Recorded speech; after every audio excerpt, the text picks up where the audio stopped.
un discurso del primer ministro de la República Islámica de Pakistán, Su Excelencia Imran Khan. Pido protocolo que acompañe a Su Excelencia. Tengo el gran placer de dar la bienvenida al señor primer ministro de la República Islámica de Pakistán, a quien invito a dirigirse a la Asamblea General.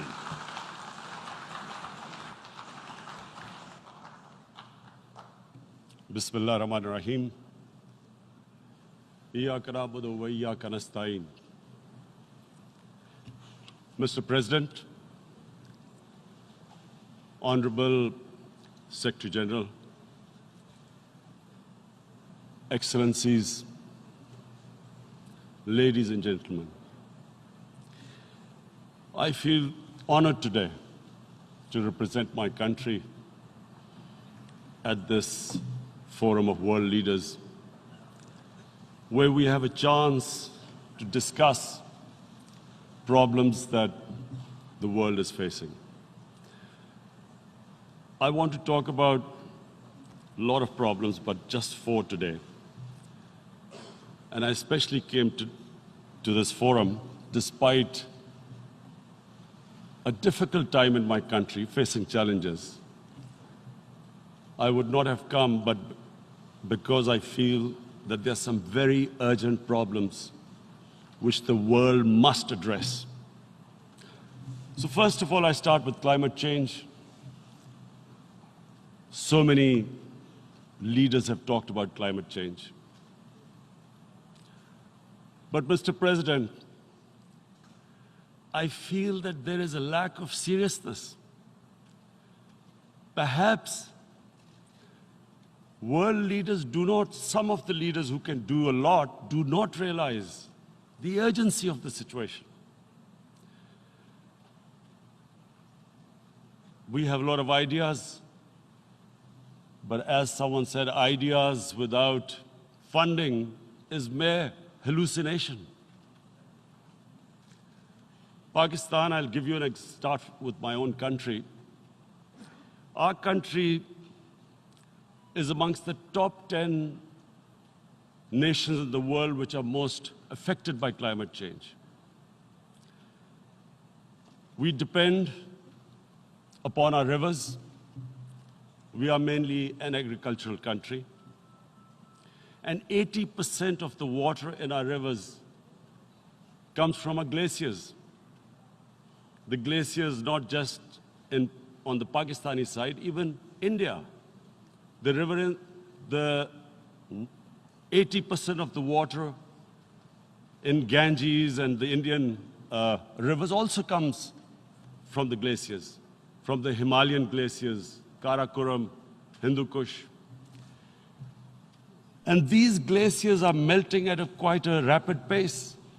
We detected already 5,000 glacial lakes in our mountains. And if this keeps going, if nothing is done, we are scared that humans are facing a huge catastrophe. In my country, when my party came to power in the province of KP, we planted 1 billion trees in 5 years. Now we've set ourselves a target of 10 billion trees in Pakistan.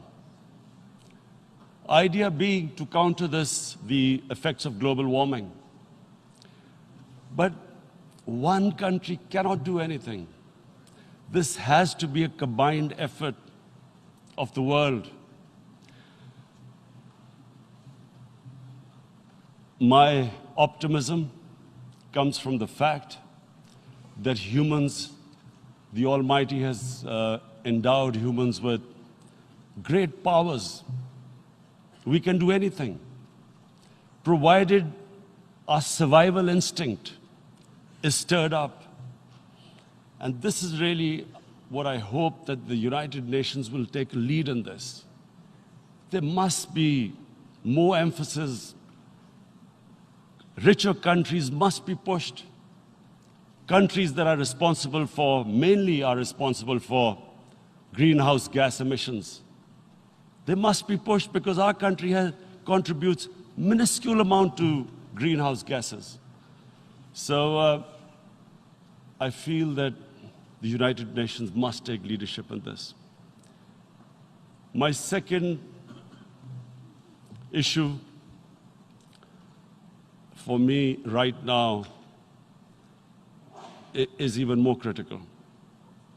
Mr. President, every year, billions of dollars leave the poorer countries and go towards rich countries. Billions of dollars siphoned off by the ruling elites of the developing world. And they find their way into Western bank accounts, offshore accounts, tax havens, expensive properties hidden behind companies bought in Western capitals. Mr. President, this is devastating the developing world. This is causing more poverty, debts. It's impoverishing the developing world. The difference between rich and poor countries is growing because of this. Money laundering, which happens because money leaves the poorer countries into rich countries, is not treated the same as, for instance, money from drugs or terror financing. The seriousness which terror financing and money from drugs, the way it is treated, it's not the same. The way the poor countries are being plundered by their elites. It's not happening. In my country, when I took charge of our government a year back, in the 10 years preceding that, our total debt went up 4 times. The debt we had accumulated in 60 years, just in 10 years, it went up 4 times. As a result, the total revenue we collected in 1 year, half of it went into debt servicing. How are we going to spend money on our human beings, 220 million people, when half the money is going into debt servicing? Because our country was plundered by the elites, the ruling elite. And easily they could get the money out. And when, Mr. President, we located properties in Western capitals bought by this money through corruption and money laundering, located the properties of these corrupt leaders, we find it so difficult to retrieve it. That money, if we retrieved that money, we could spend on our human beings. But it's so difficult. The laws protecting these criminals. We do not have the sort of money to have expensive lawyers and spend millions and millions of dollars. We need help from the rich countries. And Mr. President, it's critical. The rich countries must show political will. They cannot allow this to happen. How can the poor countries spend money on human development, which the United Nations asks, SDG? How are we going to do it when this money can easily leave our countries? So, unless the rich countries intend to build walls to stop economic refugees coming as we see right now, they must take action. They must take action now. It must be a deterrent. Corrupt ruling elites should not be able to take money out easily and park it into foreign bank accounts and into these properties abroad. And I never understand why. Why do we have these tax havens? Why is this allowed? Why shouldn't rich people pay taxes? Why is it legal to have these tax havens where you have these secret accounts? Because, the world is changing. The population of the world is growing. Sooner or later, you're going to have a crisis. If the poor get poorer and the rich get richer, there is going to be a crisis sooner or later. So this is my second point. I hope that the United Nations takes a lead in this. It involves the IMF, the World Bank, Asian Development Bank. They must find a way of stopping this plunder of the developing world. My third point is Islamophobia. There are 1.3 billion Muslims in this world. There are millions of Muslims living in other countries, European countries, in the US, as minorities. Islamophobia, since 9/11, has grown at a pace where it is alarming. Human communities live together. There should be understanding amongst them. But Islamophobia is creating a division. Muslim women wearing hijab, it's become an issue. It's become an issue in some countries. Hijab is some sort of a weapon. A woman can take off her clothes in countries, but she can't put on more clothes. How is this happening? Because of Islamophobia.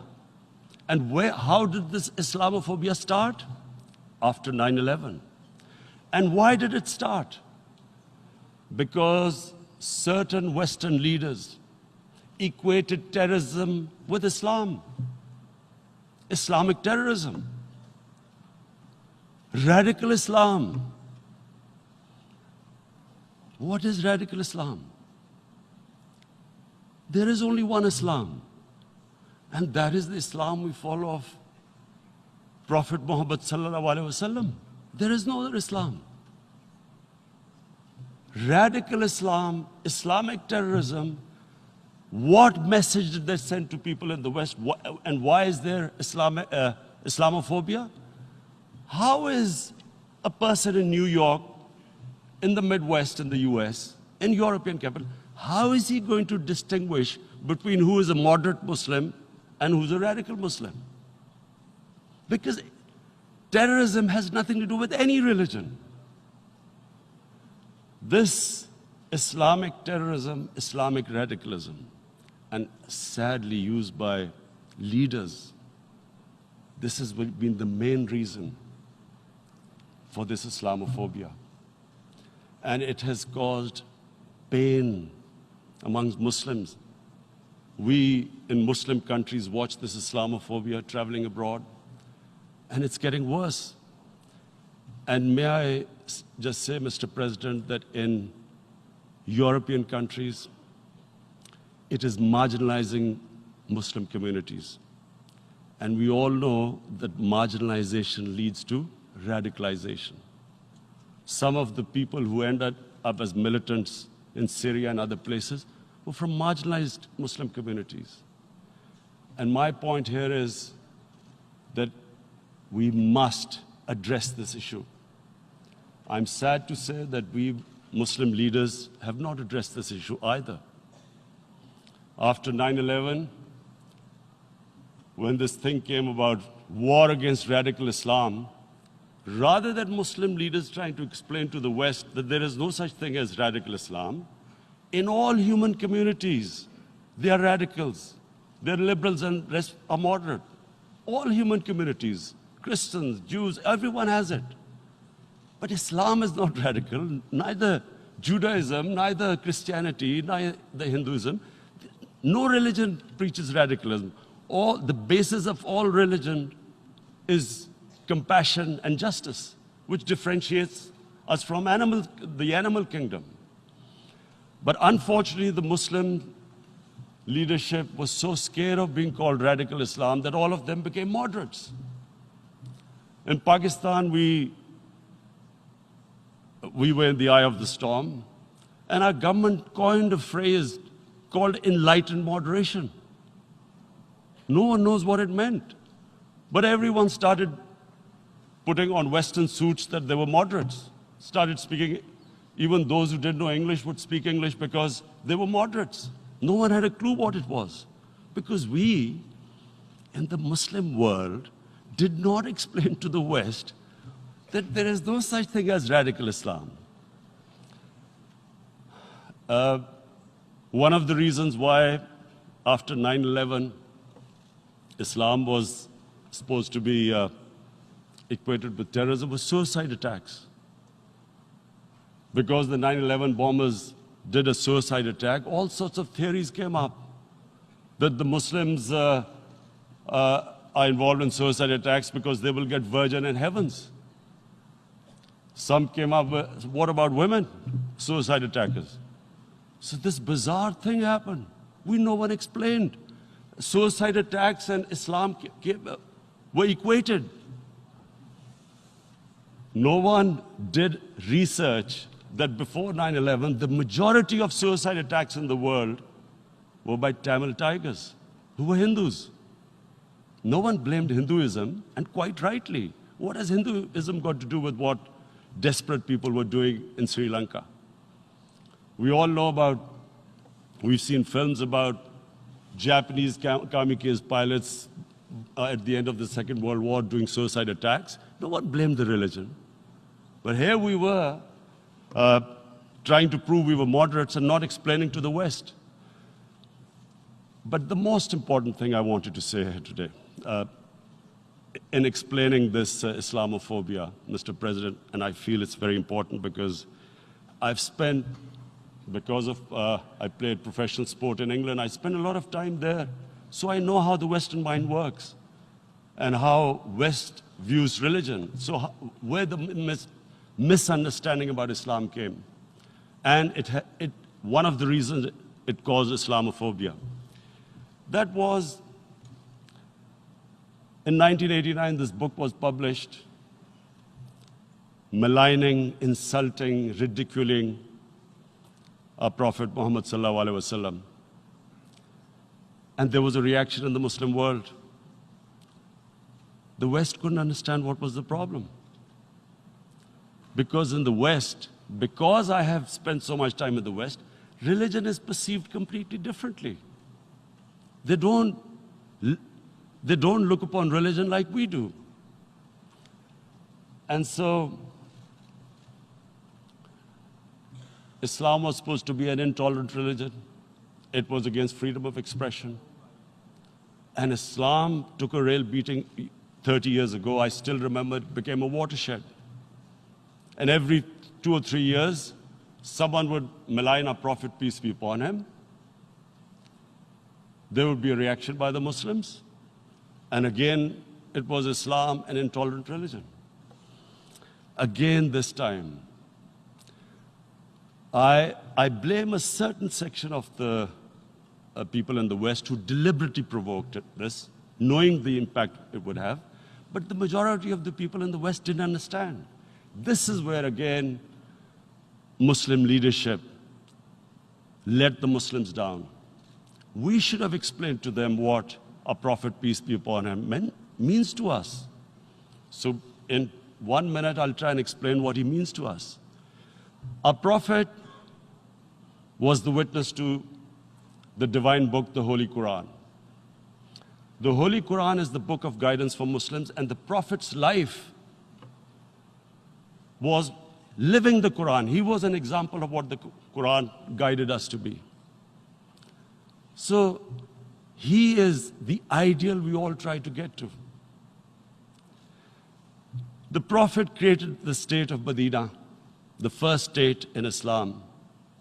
That state was the basis of a Muslim civilization which became the predominant civilization for the next 700 years. And what was that state? I hear such strange things about Islam, that it is against women, it's against minorities.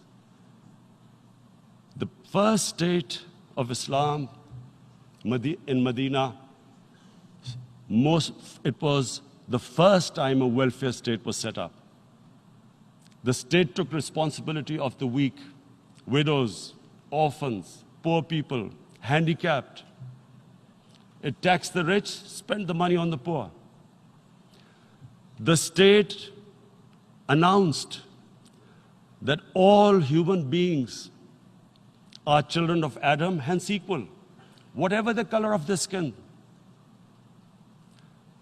the state announced, the Prophet announced that, and slavery, the whole system depended on slavery as it did for many years in the Western societies. The Prophet said that one of the greatest deeds is to free a slave. But because the society depended on slavery, he said, but if you have to treat them as an equal member of the family. And as a result, something happened in a Muslim world which hasn't happened in any other civilization. Slave dynasties appeared. Slaves became kings. The Mamluks, slaves who ruled Egypt. In India, there were slave dynasties. And then, with minorities, again, you hear that Islam is supposed to be against minorities. Let me just make this clear. In Islam, the Prophet announced that everyone was free to practice his religion. It was a sacred duty to protect the places of worship of all religions. He announced that every person is equal in front of law, whatever his religion or his color. And this incredible case, and I always quote this, that the fourth Khalifa, the head of state of Medina, he lost a court case against a Jewish citizen. So, number one, it showed there was a rule of law, no one was above law. And number two, that a Jewish citizen was an equal citizen. So, Mr. President, when a Muslim society is unjust to its minorities, it is going against the religion of Islam and our Prophet, peace be upon him. So, it is important to understand this. The Prophet lives in our hearts. When he's ridiculed, when he's insulted, it hurts. As we human beings understand one thing: the pain of the heart is far, far, far more hurtful than physical pain. And that's why the Muslims react.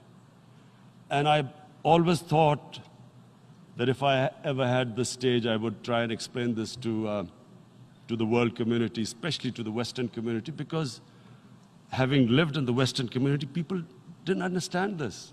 When I first went as a teenager to England, there was a comedy film on Jesus Christ. It's unthinkable in Muslim societies. So we need to explain that, look, in a human community, we must be sensitive to what causes pain to other human beings. We have, in the Western society, and quite rightly, the Holocaust is treated with sensitivity because it gives the Jewish community pain. That's all we ask, that do not use freedom of speech to cause us pain by insulting our Holy Prophet. That's all we want. And now, the number 4th point, Mr. President, and this is the most critical point, is the reason why I especially came here. It is about what is happening in Kashmir. Before I go on this, I want to make one thing clear, that when we came to power, my first priority was that Pakistan would be a country which will try its best to bring peace. We had been through this war on terror. We joined the United States war on terror after 2001. And Pakistan went through one of its worst periods where 70,000 Pakistanis died and over 150 billion was lost to our economy. And Mr. President, I opposed the war because in the 80s, Pakistan had joined the Western countries in what was the freedom struggle then in Afghanistan against the Soviets. And it was funded by the Western countries. These Mujahideen groups, which were treated in guerrilla warfare, were trained by Pakistan Army, funded by the Western countries, and especially US, and they waged what was a freedom struggle in Afghanistan. The Soviets called them terrorists. We called them freedom fighters. 1989, the Soviets retreated. The Americans packed up and left. Pakistan was left with these groups. Come 9/11, Pakistan joined the United States in this war on terror. And now our government was supposed to, the reason why I opposed joining this war, because here we had indoctrinated them in jihad, meaning freedom struggle against foreign occupation. Now, because we had joined the US, and the US had occupied Afghanistan, now we were supposed to tell them that, no, this is not freedom struggle and jihad, it's terrorism. So that's why I tried to tell then government that, stay neutral, because you will have leverage over them. You will be able to control them. But if you join them, you become collaborators, and they will attack you, which is what happened. They turned against us. We went through a nightmare. 70,000 people killed in a war we had nothing to do with. No Pakistani was involved in 9/11. Taliban were in Afghanistan. Al-Qaeda was in Afghanistan. What had we to do with it? 70,000 Pakistanis died. So when we came to power, we decided that we would dismantle what was left of these groups.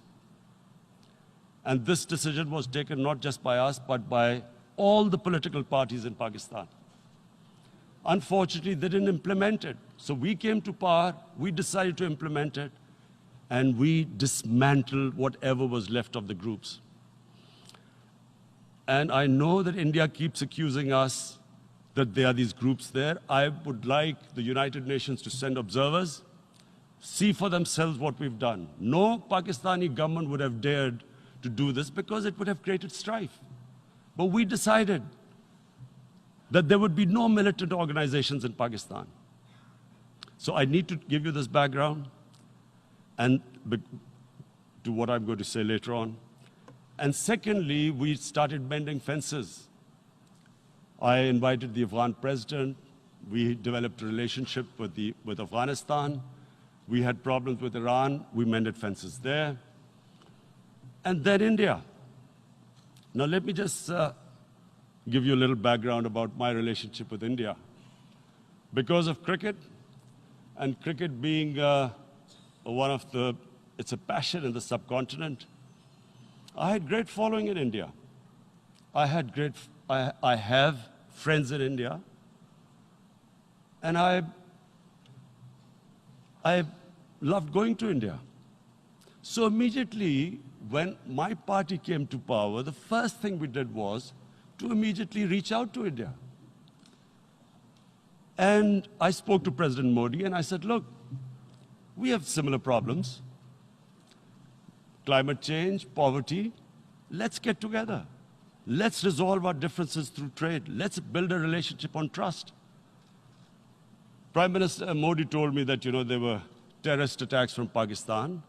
I said, we have problems with you. There are terrorist attacks which we know are instigated by India in Balochistan. We caught a spy, Kulbhushan Yadav, who admitted what the sabotage going on in Karachi and Balochistan. So we said, look, let's leave that behind. Let's move forward. Our main priority should be our people. The highest number of poor people live in the Indian subcontinent. Unfortunately, didn't make any headways. Our foreign ministers were supposed to meet on this in the UNGA last year. India canceled it. We thought that it's their election coming up. It's a nationalist, ultra-nationalist party. it doesn't want to cozy up to Pakistan. So we thought, okay, we'll wait till the elections. Meanwhile, a 20-year-old Kashmiri boy, whose father said was radicalized by the security forces in Kashmir, blew himself up on an Indian convoy. Immediately, India blamed us. I spoke to the Indian public on television. I said, if you give us any iota of proof, we will immediately take action, because we've clamped down on these groups. Rather than sending us any proofs, they sent their jets in, they bombed us. We retaliated. A jet, 2 of their planes were shot down, 1 pilot bailed out in Pakistan. We immediately returned the pilot, saying that, look, we do not want any escalation. Rather than taking that as a peace gesture, the entire campaign, almost the entire campaign of Mr. Modi in the election was how he had taught Pakistan a lesson that jets had killed 350 terrorists. Complete lie. They had just killed about 10 trees of ours, which was quite painful given that, we are growing all these trees. He then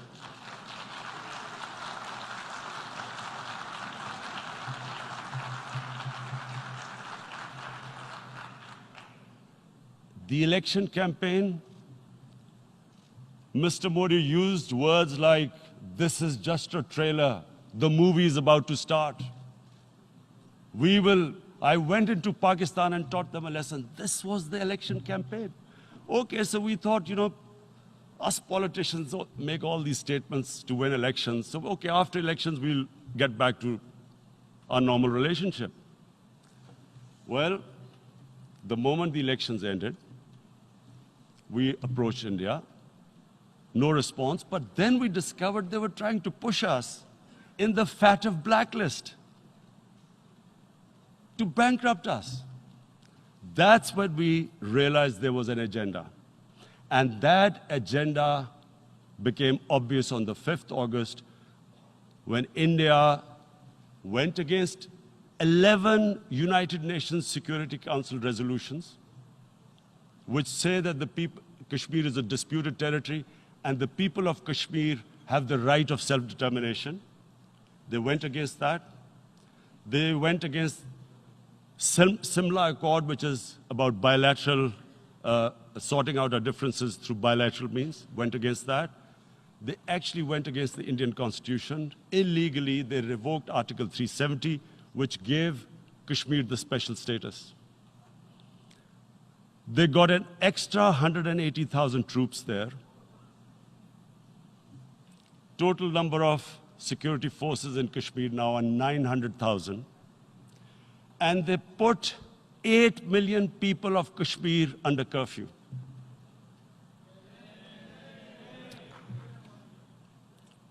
Mr. President,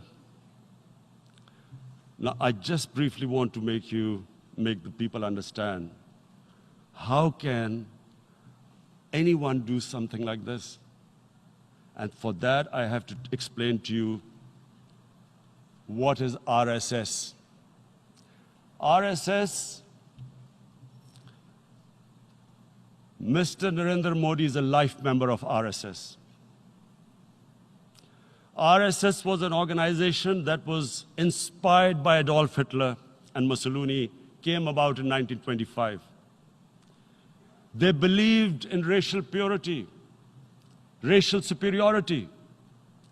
They also believed they were an Aryan race like the Nazi believed they were an Aryan race. All that I'm saying can be verified.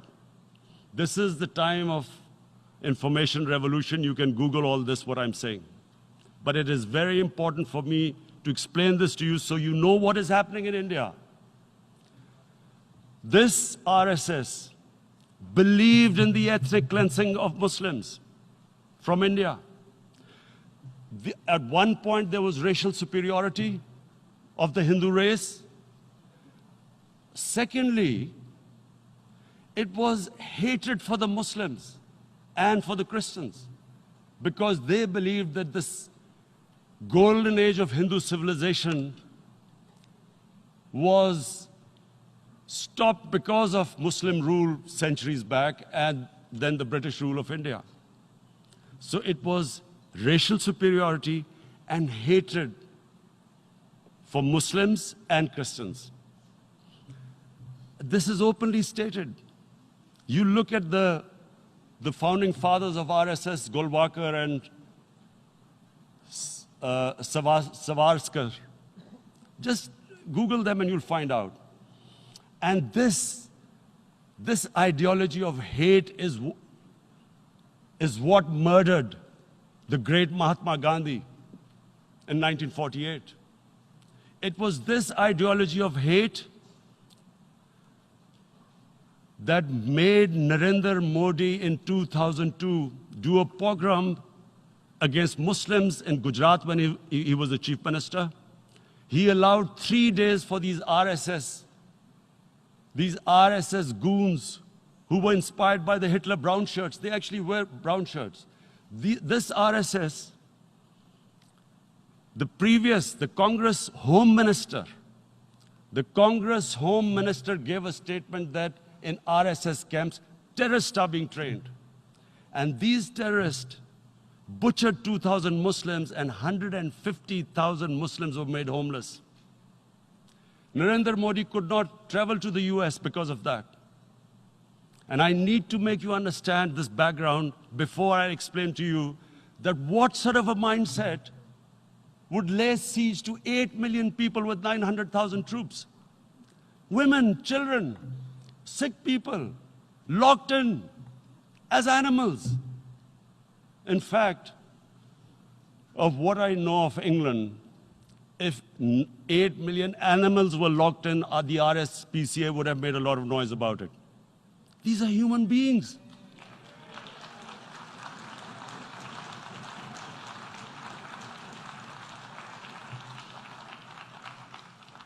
And Mr. President, what comes with racial superiority, these illusions of Aryan superior race, is arrogance.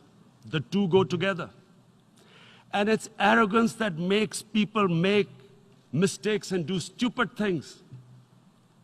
Cruel things like what Narendra Modi has done. It's sheer arrogance. And it's arrogance that has blinded him from the fact that what is going to happen when the curfew is lifted?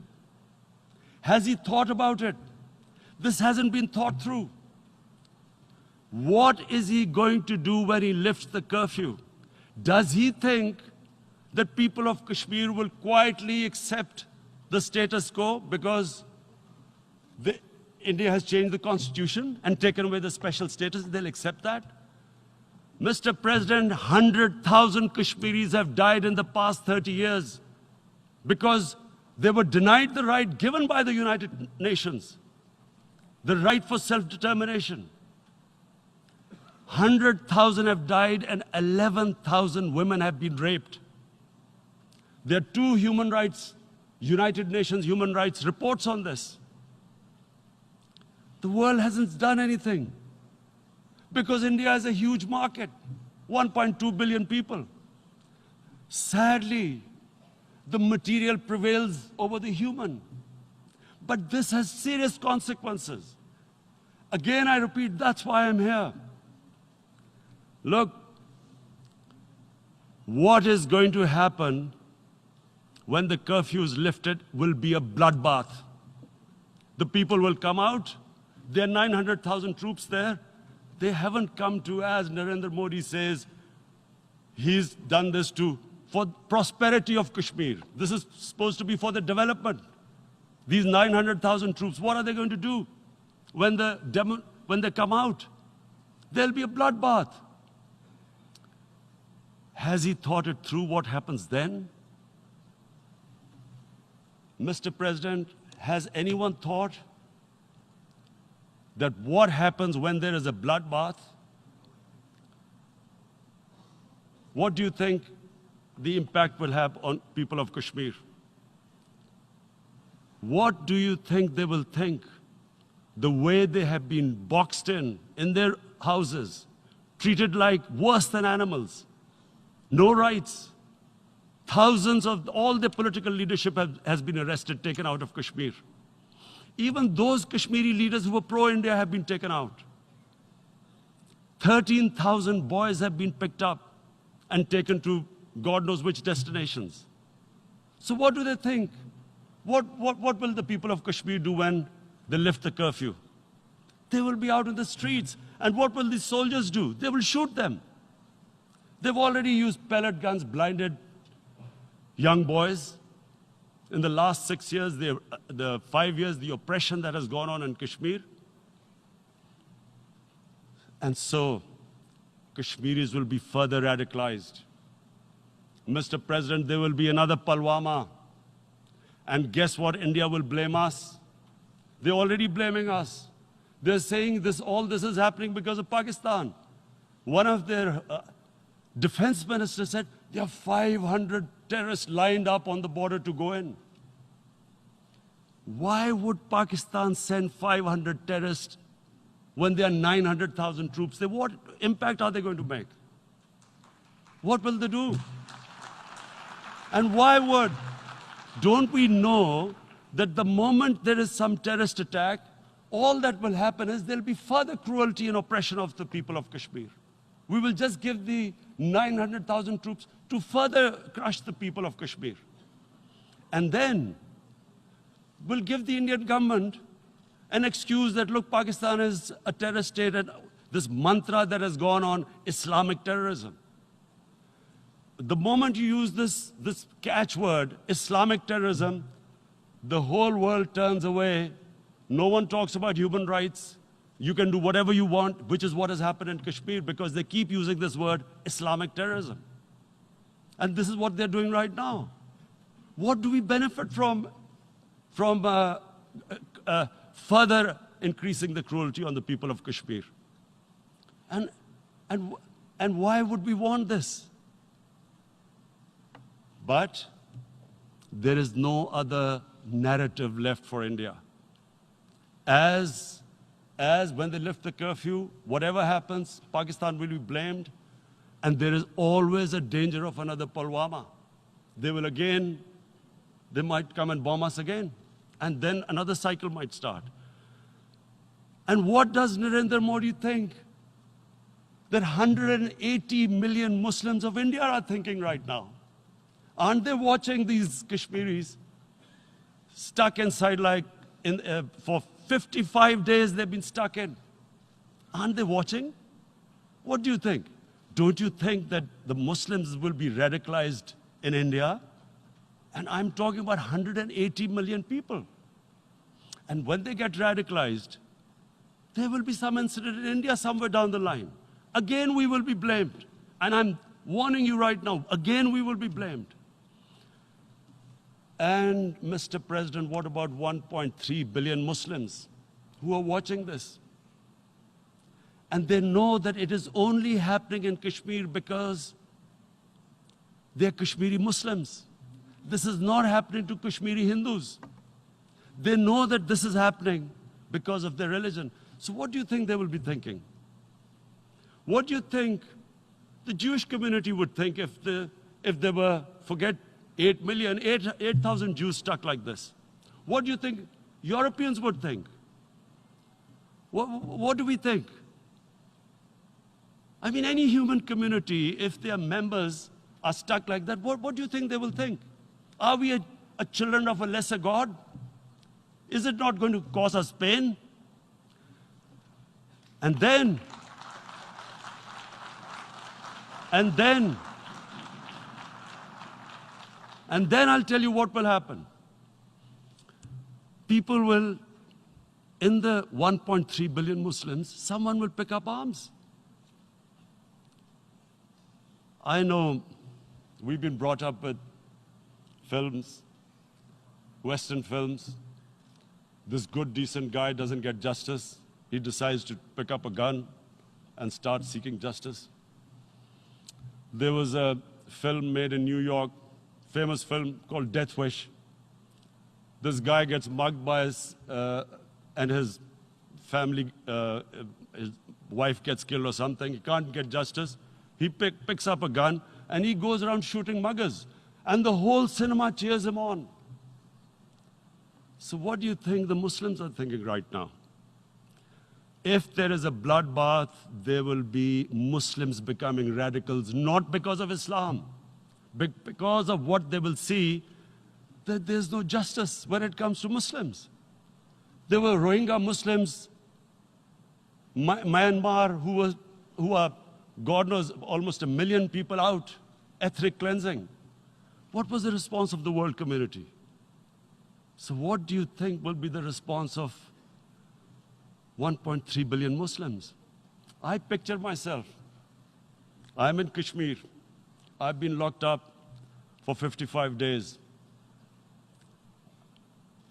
I have heard about, and there are rapes, Indian Army going into homes, soldiers. Would I want to live this humiliation? Would I want to live like that? I would pick up a gun. You're forcing people. You are forcing people into radicalization. When people lose the will to live, what is there to live for? And this is what, if you can do this to human beings, you are actually radicalizing people. And so, Mr. President, I want to repeat here, this is one of the most critical times. There will be a reaction to this. Pakistan will be blamed. 2 nuclear-armed countries will come face to face like we came in February. And before we head in that direction, the United Nations has a responsibility. This is why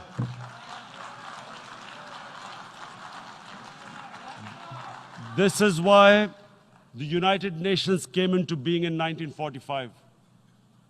You were supposed to stop this happening.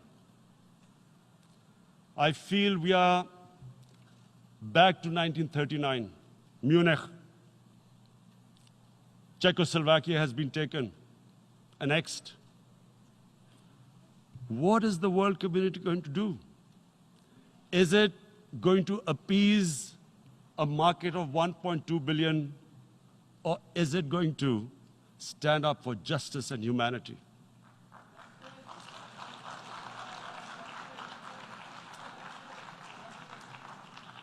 If this goes wrong, you hope for the best, but be prepared for the worst. If a conventional war starts between the 2 countries, Mr. President, if a conventional war starts, and anything could happen, but supposing a country 7 times smaller than its neighbor is faced with the choice, either you surrender or you fight for your freedom till death, what will we do? I ask myself this question. And my belief is, La ilaha illallah, there is no God but one. And we will fight. And when